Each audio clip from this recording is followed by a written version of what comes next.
Bioinformatics is like a translator for the massive amounts of data generated in biology. It's an interdisciplinary field that combines biology and computer science to develop tools and methods for analyzing big data. Think DNA sequencing and gene expression analysis. These techniques produce enormous data sets.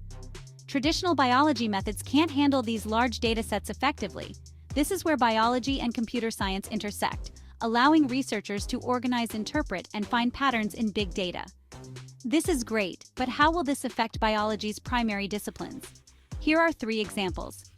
In medicine, researchers can use bioinformatics to help to accelerate the discovery of new drugs and therapies.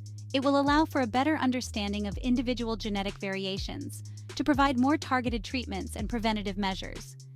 In agriculture, researchers can use bioinformatics to improve crop yields, understand plant diseases, and engineer more resilient crops.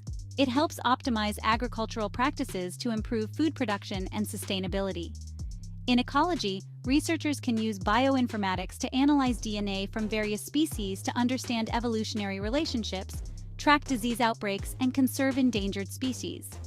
In a nutshell, bioinformatics bridges biology's data deluge and our ability to understand it, unlocking the secrets hidden within the raw data.